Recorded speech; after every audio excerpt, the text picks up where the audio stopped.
Friends, good morning, जय श्री कृष्णा।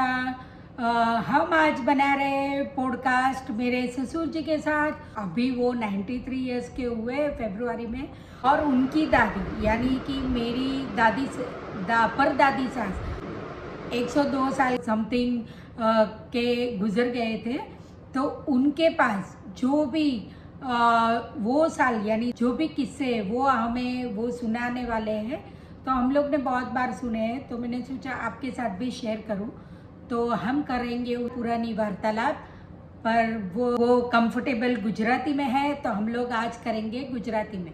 તમે કેટલું ઓલા છે કે 200 વર્ષ પહેલાની વાત કરો છો? 150 વર્ષ પહેલાની. ઓકે, તો તમને શું તમારા દાદીએ કીધું હતું આ બધું? હા, પેલા તો ભાડાનું કયો.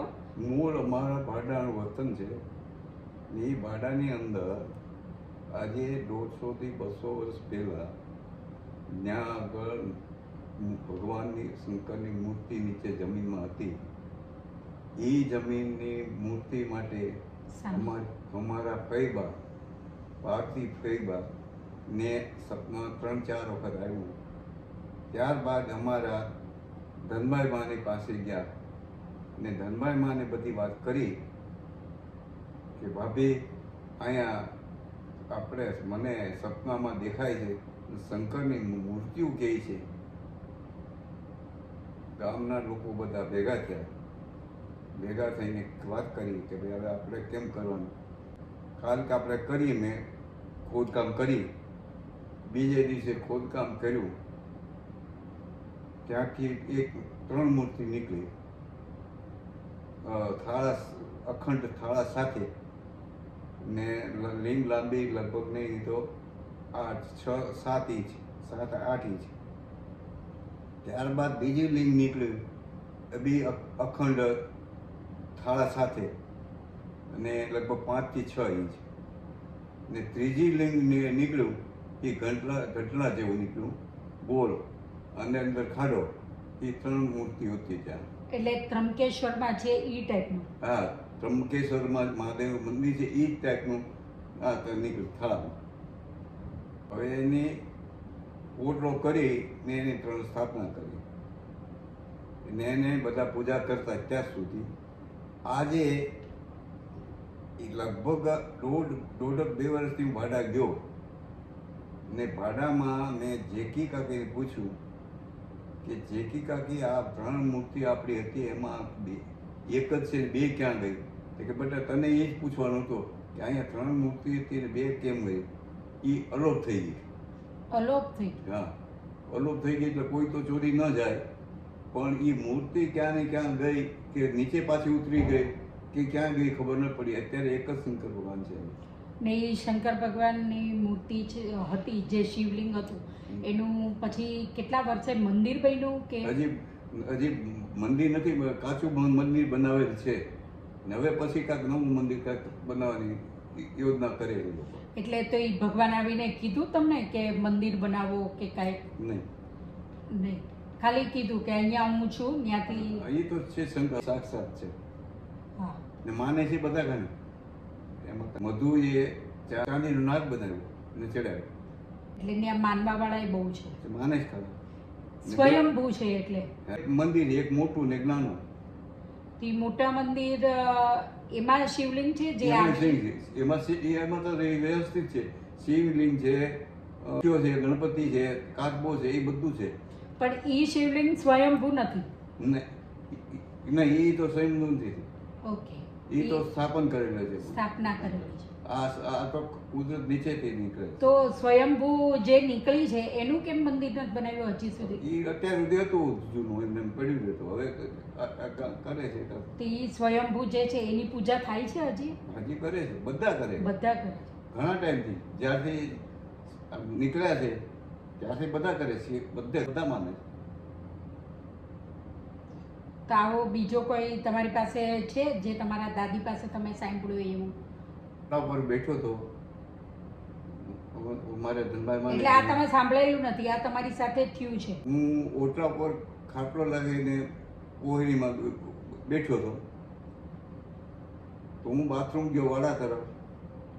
ત્યાં આગળ મારી સામે જોયામાં સાક્ષા નાગ દોડતો હતો, ઘઉં રણનો, ને 2 ફૂટ ઊંચો હતો, આમ ફળમારતો હતો. એને બ્રાઉન કલરની 2 મૂછું હતી, લાંબી લાંબી, લાંબીથી મેં જોયું. તમે કેટલા વર્ષના હતા ત્યારે? ત્યારે મારે લગભગ 9 વર્ષ 9 વર્ષનું તમને હજી યાદ છે? યાદ છે. કારણ કે એ તમારો સાક્ષાત અનુભવ છે એટલે તમને યાદ રહે. પૂરેપૂરો અનુભવ, એકદમ જોયેલ જ પ્રચલિત. એ પાછળ નાગ, પીપળાનું ઝાડ છે, 100 વર્ષનું પીપળાનું ઝાડ છે. એ ઝાડની ડાળી ઉપર ચડ્યો અને નીચે પડી ગયો. એ પડી ગયો ને હું લેવાને જોવા ગયો, અલગ થઈ ગયો. આ મારી સામે જોયેલી વાત છે, ગામથી કહેવાથી કે વાતથી નહીં. તો તમે કેમ લેવા જતા હતા નાગને? હે? નાગને કેમ લેવા જતા હતા? પડી ગયો એટલે ગુજરી ગયો કે હું છું હું નહીં એમ. ઓકે, એ જોવા માટે જોવા. ત્યાં 9 વર્ષના હતા તો પણ આટલી હિંમત કરી હા, તમે. હિંમત કરી. અને ધનભાઈ માને કીધું હતું તો જોઈ ગયા, કઈ નતું. હજી ક્યારેક ક્યારેક જોવામાં આવે. આમ જાગતા હોય ને દેખાય છે કે ઊંઘમાં દેખાય? ઊંઘમાં, ઊંઘમાં, સપનામાં દેખાય આ છે? સપનામાં. હજી તમને એવું કઈ વાત કરે તમારી સાથે કે નહીં? નહીં. ખાલી દેખાય? જી તમારી પાસે કોઈ બીજી એવી વાત? અમે નાગેશ્રીમાં આવ્યા ને ગામ લોકો કહેતા હતા